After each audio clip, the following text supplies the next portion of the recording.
ಇದು 1.5 ಎಕರೆ ಜಾಗ ಸರ್. 9,000 ಗಿಡ ಅಂತ ಹೇಳಿದ್ನಲ್ಲ, ಅದು ಎಲ್ಲರೂ ಆಶ್ಚರ್ಯ ಪಡ್ಬೋದು. ತುಂಬ ಸುಲಭವಾಗಿ 9,000 ಗಿಡ ಕೂರಿಸಿದ್ದೀವಿ. ಇನ್ನೂ ಕೂರ್ಸೋಕ್ಕೆ ಜಾಗ ಇದೆ. ಇದು ಒಂದು ಮೈಕ್ರೋ ಕ್ಲೈಮೇಟ್ ಕ್ರಿಯೇಟ್ ಮಾಡಿದ್ದೀವಿ. ಗೇಟ್ ಹತ್ರ 42 ಡಿಗ್ರಿ ಇದ್ದಾಗ ತೋಟದಲ್ಲಿ 36 ಡಿಗ್ರಿ ಇದೆ. ಅದು 5-6 ಡಿಗ್ರಿ ನಾವು 2 ವರ್ಷದಲ್ಲಿ ಅಚೀವ್ ಮಾಡಿದ್ದೀವಿ. ಇದೇ ಥರ ಎಲ್ಲರೂ ಮಾಡಿದ್ರೆ ನಮ್ಮ ಪ್ರಕೃತಿ ಎಷ್ಟು ಇಂಪ್ರೂವ್ ಆಗುತ್ತೆ ಅಂತ ಅದರಲ್ಲೇ ಗೊತ್ತಾಗುತ್ತೆ. ಸಾಲು 34 ಸಾಲಿದೆ ನಮ್ಮ ತೋಟದಲ್ಲಿ. ಮೇನ್ ಕ್ರಾಪ್ ನಮ್ಮದು ತೆಂಗು. ನಾರ್ಮಲ್ ಆಗಿ ತೆಂಗು ಕೂರಿಸಿದ್ರೆ ಒಂದು 60 ಗಿಡ ಕೂರುತ್ತೆ ಅಂತಾರೆ 1 ಎಕರೆಯಲ್ಲಿ. ನಮ್ಮದು ಸ್ಪೇಸಿಂಗ್ ಕಮ್ಮಿ ಆದ್ರೂ ಗಿಡ ಕೌಂಟ್ ಜಾಸ್ತಿ ಇರಲಿ ಅಂತೇಳಿ ಜಿಗ್ಜಾಗ್ ಮೆಥಡಲ್ಲಿ ತೆಂಗು ಕೂರಿಸಿದ್ದೀವಿ. 1.5 ಎಕರೆಯಲ್ಲಿ 72 ತೆಂಗು ಕೂರಿಸಿದ್ದೀವಿ ನಾವು. ಒಂದು ಸಾಲಲ್ಲಿ ನುಗ್ಗೆ ಗಿಡ, ಒಂದು ಸಾಲಲ್ಲಿ ಅಗಸೆ ಗಿಡ, ಒಂದು ಸಾಲಲ್ಲಿ ಗೊಬ್ಬರದ ಗಿಡ, ಗ್ಲಿಸಿಡಿಯಾ ಗಿಡ ಕೂರಿಸಿದ್ದೀವಿ. ಅದು 3 ಗಿಡ 2-2 ಸಾವಿರ ಗಿಡ ಇದೆ. ಅದು ನಮ್ಮ NPK ಫ್ಯಾಕ್ಟ್ರಿ ಅಂತಲೇ ಹೇಳ್ಬೋದು. ನೈಟ್ರೋಜನ್ ಫಿಕ್ಸ್ ಆಗುತ್ತೆ, ಪೊಟ್ಯಾಷ್ ಫಾಸ್ಫರಸ್ ಭೂಮಿಗೆ ಸಿಗುತ್ತೆ. ಜಟ್ರೋಪ 2,000 ಗಿಡ ಕೂತಿದೆ ಬೌಂಡ್ರಿನಲ್ಲಿ. ಆ ಜಟ್ರೋಪದ ಬೆನಿಫಿಟ್ಸು ಬಯೋಡೀಸಲ್ಲು, ಒಳ್ಳೆ ಬಯೋಫೆನ್ಸು, ನಮ್ಮ ಕೋಳಿಗೆಲ್ಲ ಹಾರೋಗ್ದಾರಂಗೆ ಇದು ಬೀಜ ಮಾರ್ಬೋದು. ಬೀಜ 2,000 ರೂಪಾಯಿ kg ಹಂಗೆ ಮಾರಿದ್ರೆ ಸುಮಾರು ಮಿನಿಮಮ್ 40,000 ರೂಪಾಯಿ 50,000 ರೂಪಾಯಿ ವರ್ಷಕ್ಕೆ ನಮ್ಮ ಜಟ್ರೋಪದಿಂದನೇ ಬರುತ್ತೆ. ಅದ್ರ ನೆಕ್ಸ್ಟು ನಾವು ಟಿಂಬರ್ಗೆ ಅಂದ್ಬಿಟ್ಟು ಸಿಲ್ವರ್ ರೋಕು, ಮಹಾಗನಿ, ಹೆಬ್ಬೇವು ಅದೆಲ್ಲ ಹಾಕಿದ್ದೀವಿ. ಅದು 81 ಮರ ಕೂತಿದೆ. ನಮಗೆ ಅದು ಕಟ್ ಮಾಡಿ ಮಾರೋ ಉದ್ದೇಶ ಇಲ್ಲ, ಬಟ್ ಅದು ಒಂದು ಫಿಕ್ಸೆಡ್ ಡೆಪಾಸಿಟ್ ಅಂತಲ್ಲ ಸರ್. ಆ ಥರ ಒಂದು 10 ವರ್ಷ ಆದಮೇಲೆ ಪ್ರತಿ 5 ವರ್ಷ ನಿಮಗೆ ಬೇರೆ ಬೇರೆ ಜಾತಿ ಮರ ಕಟ್ಟಿಂಗಿಗೆ ಬರುತ್ತೆ. ಒಂದು ಮರಕ್ಕೆ ನೀವು 10,000 ಅಂತ ಇಟ್ಕೊಂಡ್ರು 81 ಮರ ನೀವು ಲೆಕ್ಕ ಮಾಡ್ಕೊಳ್ಳಿ, 8 ಲಕ್ಷ ರೂಪಾಯಿ ಆದಾಯ ಆಯಿತು. ಅದು ನಿಮಗೆ 10 ವರ್ಷದ ಆದಮೇಲೆ ಕಟ್ಟಿಂಗಿಗೆ ಬಂದಾಗ ಕಟ್ ಮಾಡಿ ಮಾರೋದು. ಅದು ಕಟ್ ಮಾಡೋಕ್ಕೆ ಪುನಃ ಹಾಕ್ತೀರಾ, ಪುನಃ 10 ವರ್ಷಕ್ಕೆ FD. ಅದು ನೀವು ಹಾಕ್ಬೇಕಾದ್ರೆ 9 ರೂಪಾಯಿ ಒಂದು ಗಿಡಕ್ಕೆ ಖರ್ಚು. ಅದಕ್ಕೂ ನೀರು ಬಿಟ್ಟರೆ ಇನ್ನೇನು ಬೇಡ. ಕಾಡು ಮರ ಆಗಿರೋದ್ರಿಂದ ಏನು ರೋಗ ಬರೋಲ್ಲ, ಏನು ತೊಂದರೆ ಇಲ್ಲ. ಜರ್ಮಿನೇಷನ್ ಆಲ್ಮೋಸ್ಟ್ 100% ಇರುತ್ತೆ. ನಮ್ಮ ಮೇನ್ ಕ್ರಾಪ್ ನಮ್ಮ ತೆಂಗು ನಾನು ಹೇಳ್ದಂಗೆ ತೋಟನ 2 ಭಾಗ ಮಾಡ್ಕೊಂಡಿದ್ದೀವಿ. ಸೆಂಟ್ರಲ್ಲಿ ನಾವು ಇದ್ದೀವಿ. ಇಲ್ಲಿ ಪ್ರಫುಲ್ ಚಂದ್ರ ಅವ್ರ ಮೆಥಡಲ್ಲಿ ಜಿಗ್ಜ್ಯಾಗಲ್ಲಿ 16 ಅಡಿಗೆ ತೆಂಗು ಹಾಕಿದ್ದೀವಿ. 16 ಅಡಿಗೆ ಹಾಕಬಾರ್ದು, 22 ಇರಬೇಕು, 32 ಇರಬೇಕು ಹೇಳ್ಬೋದು. ನಮಗೆ ಕಾಯಿ ಕಮ್ಮಿ ಆಗ್ಬೋದು, ನಮಗೆ ಗಿಡ ಜಾಸ್ತಿ ಆಯಿತು, ಪ್ಲ್ಯಾಂಟ್ ಕೌಂಟ್ ಜಾಸ್ತಿ ಆಯಿತು. 1 ಎಕರೆಯಲ್ಲಿ 72 ಗಿಡ ಕೂತಿದೆ. ಒಂದರಲ್ಲಿ ನಮಗೆ 100 ಕಾಯೇ ಬರಲಿ, 7,200 ಕಾಯಿ ಆಯಿತು ವರ್ಷಕ್ಕೆ 72 ಗಿಡದಲ್ಲಿ. ಇವಾಗಿನ ಬೆಲೆ ತೊಗೊಂಡ್ರೆ ನಮಗೆ ತೋಟದ ಖರ್ಚು ಮೀರಿ ನಮಗೆ ಬೆನಿಫಿಟ್ ಅದು ಒಂದೇ ಗಿಡದಿಂದ ಬಂದುಬಿಡ್ತು, ಪ್ರಾಫಿಟ್ ಬಂದುಬಿಡುತ್ತೆ. ನಮ್ಮ ಸ್ಟಾಫ್ ಖರ್ಚು, ನಮ್ಮ ಪ್ರಾಣಿ ಖರ್ಚು, ನಮ್ಮ ತೋಟದ ಖರ್ಚು ಎಲ್ಲ ಹೋಗಿ ನಮಗೆ ಇವತ್ತಿನ ರೇಟಲ್ಲೇ ಬರುತ್ತೆ.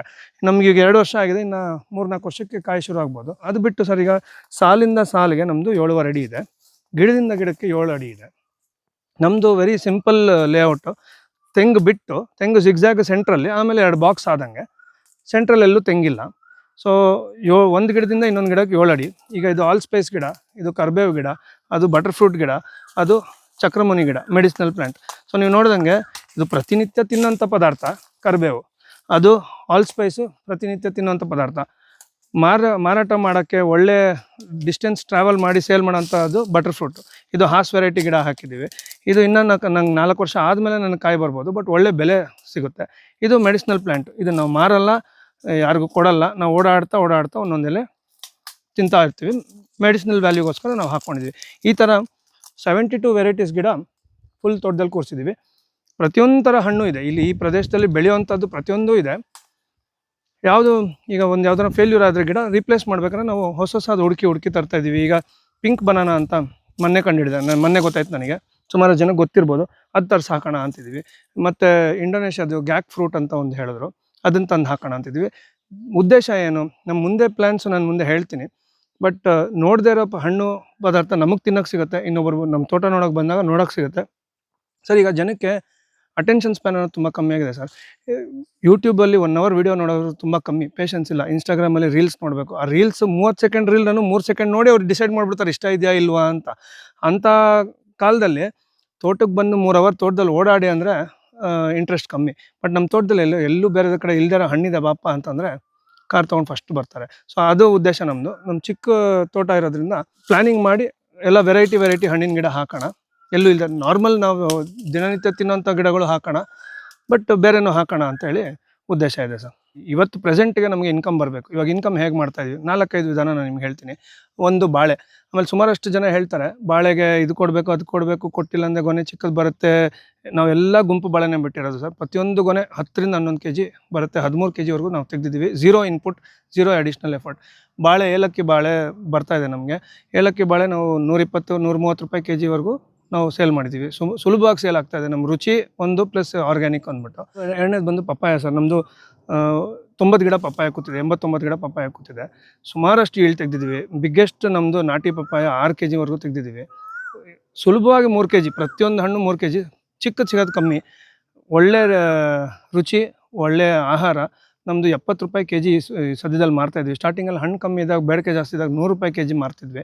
ಸುಲಭವಾಗಿ ಸೇಲ್ ಆಗ್ತಿದೆ. ನಾವು ಒಂದು ಕಮ್ಯುನಿಟಿ ಬಿಲ್ಡ್ ಮಾಡ್ಬೇಕು ಸರ್. ನಾವು ಅವ್ರಿಗೆ ಅರ್ಥ ಮಾಡಿಸ್ಬೇಕು ನಾವು ಏನು ಕೊಡ್ತಾಯಿದ್ವಿ. ಅಂಗಡಿಯಲ್ಲಿ ಸಿಗೋ ಪಪ್ಪಾಯಕ್ಕೂ ನಮ್ಮ ಪಪ್ಪಾಯಕ್ಕೂ ಏನು ವ್ಯತ್ಯಾಸ.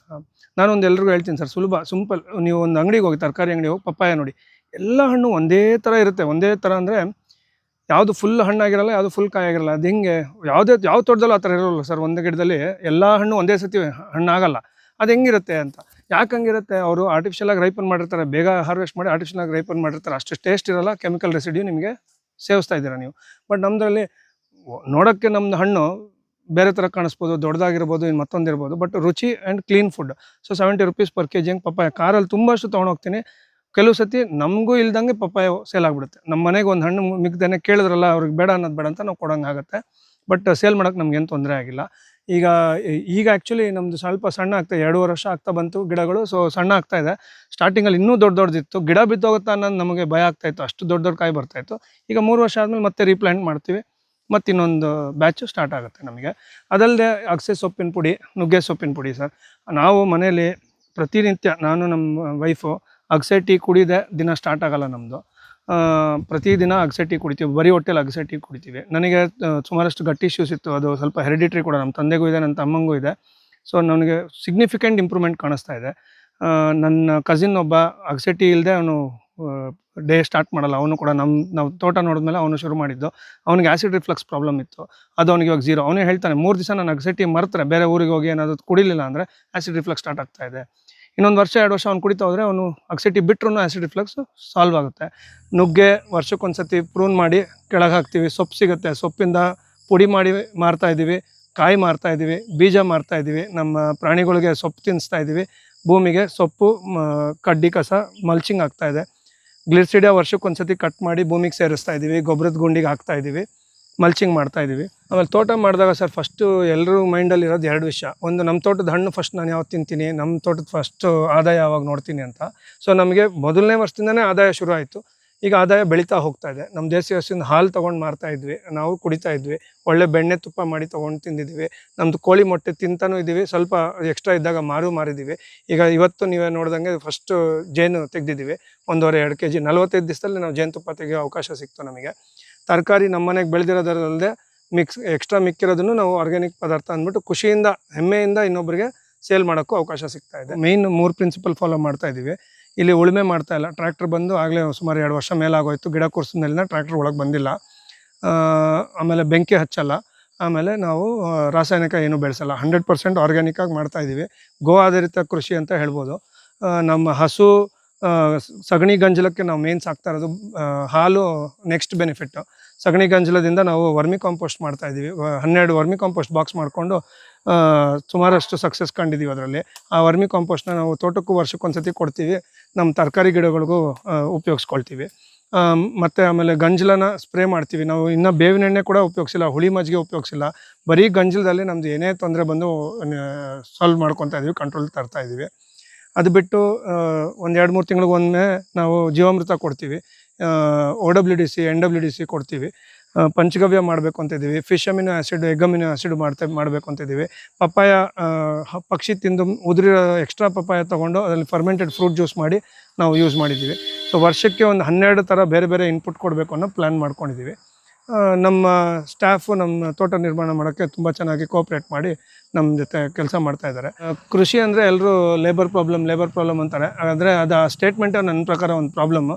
ನಾವು ಲೇಬರ್ ಅಂತ ಯಾವಾಗ ನಾವು ಅವ್ರನ್ನ ಕೆಳಗೆ, ಅವರು ಬರೀ ಕೆಲಸಕ್ಕೆ ಅಂತ ನೋಡ್ತೀವಲ್ಲ, ಆವಾಗ ಅವ್ರಿಗೂ ನಮ್ಮ ಭೂಮಿಗೆ ನಮ್ಮ ಜೊತೆ ಕನೆಕ್ಷನ್ ಬರೋಲ್ಲ. ಅವ್ರು ನಮ್ಮ ತೋಟ ನೋಡ್ಕೊಳ್ಳೋರು, ನಮ್ಮ ಜೊತೆ ಕೈ ಸೇರಿಸಿ ನಿರ್ಮಾಣ ಮಾಡೋಕ್ಕೆ ಹೆಲ್ಪ್ ಮಾಡ್ತಾರೋ ಅಂತ ನೋಡಿದಾಗ ಅವ್ರಿಗೂ ಒಂದು ಕನೆಕ್ಷನ್ ಬರುತ್ತೆ, ನಮಗೂ ಒಂದು ಕನೆಕ್ಷನ್ ಬರುತ್ತೆ. ನಮಗೆ ನಮ್ಮ ಲಕ್ಕೋ, ನಮ್ಮ ಔಟ್ಲುಕ್ಕೋ ಗೊತ್ತಿಲ್ಲ, ಬಟ್ ಒಳ್ಳೆ ಜನ ಸಿಕ್ಕಿದ್ದಾರೆ, ತುಂಬ ಚೆನ್ನಾಗಿ ಕೆಲಸ ಮಾಡ್ಕೊಂಡು ಹೋಗ್ತಾ ಇದ್ದಾರೆ. ಅವ್ರನ್ನ ನಾವು ಚೆನ್ನಾಗಿ ನೋಡ್ಕೋತೀವಿ, ಅವ್ರು ನಮ್ಮ ತೋಟ ಚೆನ್ನಾಗಿ ನೋಡ್ಕೋತಾ ಇದ್ದಾರೆ. ನಾವು 7-8 ಇನ್ಕಮ್ ಸ್ಟ್ರೀಮ್ ಯೋಚನೆ ಮಾಡ್ಕೊಂಡಿದ್ದೀವಿ. ನಮ್ಮದೇ ಆಗಿ ಬೀಜ ಉಳಿಸ್ತಾ ಇದ್ದೀವಿ. ಸೊ ಸೀಡ್ಸ್ ಸೇಲ್ ಮಾಡೋಕ್ಕೆ ಶುರು ಮಾಡ್ತೀವಿ. ಅಗಸೆ ಬೀಜ, ನುಗ್ಗೆ ಬೀಜ ಆಲ್ರೆಡಿ ಸೇಲ್ ಮಾಡ್ತಾಯಿದ್ದೀವಿ. ಜಟ್ರೋಪ ಬೀಜ ಆಲ್ರೆಡಿ ಸೇಲ್ ಮಾಡ್ತಾಯಿದ್ದೀವಿ. ನೆಕ್ಸ್ಟು ನಮ್ಮ ತೋಟದ ಮನೆ ಫಾರ್ಮ್ ಸ್ಟೇ ಆಗಿ, ನಮ್ಮ ಥರ ಫ್ಯಾಮ್ಲೀಸು ಯಾರಿಗೆ ತೋಟ ಇಲ್ಲವೋ ಅವ್ರು ಬಂದು ತೋಟ ಎಕ್ಸ್ಪೀರಿಯೆನ್ಸ್ ಮಾಡಲಿಕ್ಕೆ ಒಂದು ಫಾರ್ಮ್ ಸ್ಟೇ ಥರ ಮಾಡೋಣ ಅಂತ ಪ್ಲ್ಯಾನ್ ಮಾಡ್ಕೊಂಡಿದ್ದೀವಿ. 7-8 ವರ್ಕ್ ಸ್ಟ್ರೀಮ್ ಇದ್ದಾಗ, ಇನ್ಕಮ್ ಸ್ಟ್ರೀಮ್ ಇದ್ದಾಗ ಏನಾಗುತ್ತೆ, ಒಂದ್ರ ಮೇಲೆ ನಾವು ಡಿಪೆಂಡೆನ್ಸಿ ಇರಲ್ಲ. ನಾವು ಕೃಷಿ ಅಂದರೆ ಬರೀ ಆಹಾರ ಬೆಳೆದು ಮಾರೋದು ಅಂದರೆ ಅದಕ್ಕೆ ಈಗ ಎಲ್ಲ ಥರ ನಾವು ಯೋಚನೆ ಮಾಡಿ ಬೇರೆ ಬೇರೆ ಇನ್ಕಮ್ ಸ್ಟ್ರೀಮ್ ಜನ್ರೇಟ್ ಮಾಡೋಕ್ಕೆ ನಾವು ಪ್ರಯತ್ನ ಮಾಡ್ತಾಯಿದ್ದೀವಿ. ನಮ್ಮ ಹಸುವಿಂದನೂ ಆದಾಯ ಇರುತ್ತೆ, ನಮ್ಮ ನಾಯಿಯಿಂದನೂ ಆದಾಯ ಇರುತ್ತೆ, ನಮ್ಮ ಜೇನಿಂದನೂ ಆದಾಯ ಇರುತ್ತೆ. ಮಾರ್ಕೆಟಿಂಗ್ ಮಾಡಿ ನಾವು ಅದನ್ನು ಆದಾಯ ನಮ್ಗೆ ಬರೋಂಗೆ ಮಾಡ್ಕೊಳ್ಳೋದು ಇಂಪಾರ್ಟೆಂಟ್ ಸರ್. ಆಮೇಲೆ ಇದು ಮನೆ ಕಟ್ಟಿದಾಗ ನಾವು ಇದನ್ನು ಒಂದು 12 ವರ್ಮಿ ಕಾಂಪೋಸ್ಟ್ಗೆ ಬಾಕ್ಸ್ಗಳು ಮಾಡ್ಕೊಂಡಿದ್ದೀವಿ. ಇದರಲ್ಲಿ ನಾವು ಗೊಬ್ಬರ ವರ್ಮಿ ಕಾಂಪೋಸ್ಟ್ ರೆಡಿ ಮಾಡ್ತಾಯಿದ್ವಿ. ತುಂಬ ಸಿಂಪಲ್ ವಿಧಾನದಲ್ಲಿ ಮಾಡ್ತಾಯಿದ್ವಿ ಸರ್. ಹಸು ಸಗಣಿ ಇರ್ಬೋದು, ಕುರಿ ಮೇಕೆದಿರ್ಬೋದು, ಕೋಳಿದಿರ್ಬೋದು, ಒಂದು ಲೇಯರ್ ಅದು, ಒಂದು ಲೇಯರ್ ಕಡ್ಡಿ ಕಸ, ಒಣಕಡ್ಡಿ ಒಣಕಸ ಅಥವಾ ಹಸಿ ಹುಲ್ಲು ಹಸಿ ಕಸ, ಮೊಟ್ಟೆ ಸಿಪ್ಪೆ, ಆಮೇಲೆ ನಮ್ಮ ಅಡುಗೆ ಮನೆ ತರಕಾರಿ ವೇಸ್ಟ್ ಏನೇ ಇದ್ರೂ ಹಾಕಿ ಲೇಯರ್ ಆಗಿ ನಾವು ಮಾಡ್ತಾಯಿದ್ದೀವಿ. ಅದರಿಂದ ನಮಗೆ ತುಂಬಾ ಒಳ್ಳೆ ಮಲ್ಚಿಂಗ್ ಮಾಡಿ ಚೆನ್ನಾಗಿ ತೇವಾಂಶ ಇರೋಂಗೆ ನಾವು ನೋಡ್ಕೋತಾ ಇದ್ದೀವಿ. ಮಂಡ್ಯದ ಹತ್ರ ಒಬ್ಬರ ಹತ್ರ ನಾವು ಒಂದು 1 kg ಅಷ್ಟು ಎರೆಹುಳ ತೊಗೊಂಬಂದ್ವಿ. ಈಗ ಸುಮಾರಷ್ಟು ಒಂದೊಂದು ಬಾಕ್ಸಲ್ಲಿ ಒಂದು 1000 ಗಟ್ಟಲೆ ಎರೆಹುಳ ಇದೆ. ಅದನ್ನು ಈಗ ನೋಡ್ಬೋದು. ಇದು ಒಂದು 7-8 ತಿಂಗಳಲ್ಲಿ ರೆಡಿ ಆಗಿದೆ ಸರ್ ಎರೆಹುಳ ಗೊಬ್ಬರ. ಇದು ನಾವು ಇದನ್ನು ತರಕಾರಿ ಬೆಳೆಸೋಕೆ ಉಪಯೋಗಿಸ್ತಾ ಇದ್ದೀವಿ. ತೋಟಕ್ಕೆ ಇನ್ನೂ ಕೊಟ್ಟಿಲ್ಲ, ಕೊಡಬೇಕು ಅಂತ ಇದ್ದೀವಿ. ನೋಡಿ ಸರ್ ನೀವೇ ಗೊಬ್ಬರ ಹೇಗೆ ರೆಡಿ ಆಗಿದೆ, ಎಷ್ಟು ಎರೆಹುಳ ಇದೆ ನೀವೇ ನೋಡಿ. ಪ್ರತಿಯೊಂದು ಬಾಕ್ಸಲ್ಲೂ ಹೀಗೆ ಇದೆ ಸರ್, 12 ಬಾಕ್ಸಲ್ಲೂ ಹೀಗೆ ಇದೆ. ನಾವು ಕೆಲವು ಆಗಲೇ ತರಕಾರಿಗೆ ಉಪಯೋಗಿಸ್ಕೊಂಡಿದ್ದೀವಿ, ಇನ್ನು ಕೆಲವು ಉಪಯೋಗಿಸ್ಕೊತಾ ಇದ್ದೀವಿ. ಚೆನ್ನಾಗೇ ನಮ್ಮದು ಸಕ್ಸಸ್ ಆಗಿದೆ ಇದು. ಅದಲ್ಲದೆ ಇದರಲ್ಲಿ ಪೈಪ್ ಬಿಟ್ಕೊಂಡಿದ್ದೀವಿ ಕೆಳಗೆ ಮಾಡಿಸ್ಬೇಕಾರೆ. ಇಲ್ಲಿ 2 ಬಾಕ್ಸಿಂದ ಸೇರಿ ಪೈಪ್ ಬಿಟ್ಕೊಂಡು ಒಂದೊಂದು ಬಕೆಟ್ ಇಡ್ತಾ ಇದ್ದೀವಿ. ಅದು ನೀರಿನ ಅಂಶ ಬಿದ್ದಾಗ ವರ್ಮಿ ವಾಶ್ ನಮಗೆ ಸಿಗ್ತಾ ಇದೆ. ಅದನ್ನು ನಾವು ಬಕೆಟಲ್ಲಿ ಡ್ರಮ್ಮಲ್ಲಿ ಹಾಕ್ಕೊಂಡು ನಮ್ಗೆ ಯಾವಾಗ ಬೇಕೋ ಆವಾಗ ಗಿಡಕ್ಕೆ ಸ್ಪ್ರೇ ಮಾಡ್ತಾಯಿದ್ವಿ. ತರಕಾರಿ ಗಿಡಕ್ಕಾಗಲಿ ಹಣ್ಣಿನ ಗಿಡಕ್ಕಾಗಲಿ ನಾವು ಸ್ಪ್ರೇ ಮಾಡ್ತಾಯಿದ್ದೀವಿ. ಇದು ನಮಗೆ ಏನು ಕಾಸ್ಟ್, ಲೈಫ್ ಟೈಮ್ ನಮಗೆ ಇದ್ರ ಬಗ್ಗೆ ಕಾಸ್ಟ್ ಇಲ್ಲ. ಇನ್ನೊಂದು ಬಾಕ್ಸ್ ರೆಡಿ ಮಾಡ್ಬೇಕಾದ್ರೆ ಲೇಯರ್ ಮಾಡ್ಬೇಕಾದ್ರೆ ಇಲ್ಲಿ ಹಳೆ ಕಾಂಪೋಸ್ಟ್ ಸ್ವಲ್ಪ ಹುಳ ಸಮೇತ ಅಲ್ಲಿ ಹಾಕ್ಬಿಟ್ರೆ ಮೊಟ್ಟೆನೂ ಇರುತ್ತೆ, ಹುಳನೂ ಇರುತ್ತೆ. ವಿತಿನ್ 90 ಡೇಸ್ ಅದು ಡಬಲ್ ಆಗಿ ನಮ್ಗೆ ಒಳ್ಳೆ ಗೊಬ್ಬರ ರೆಡಿ ಆಗ್ತಾ ಇದೆ ಸರ್.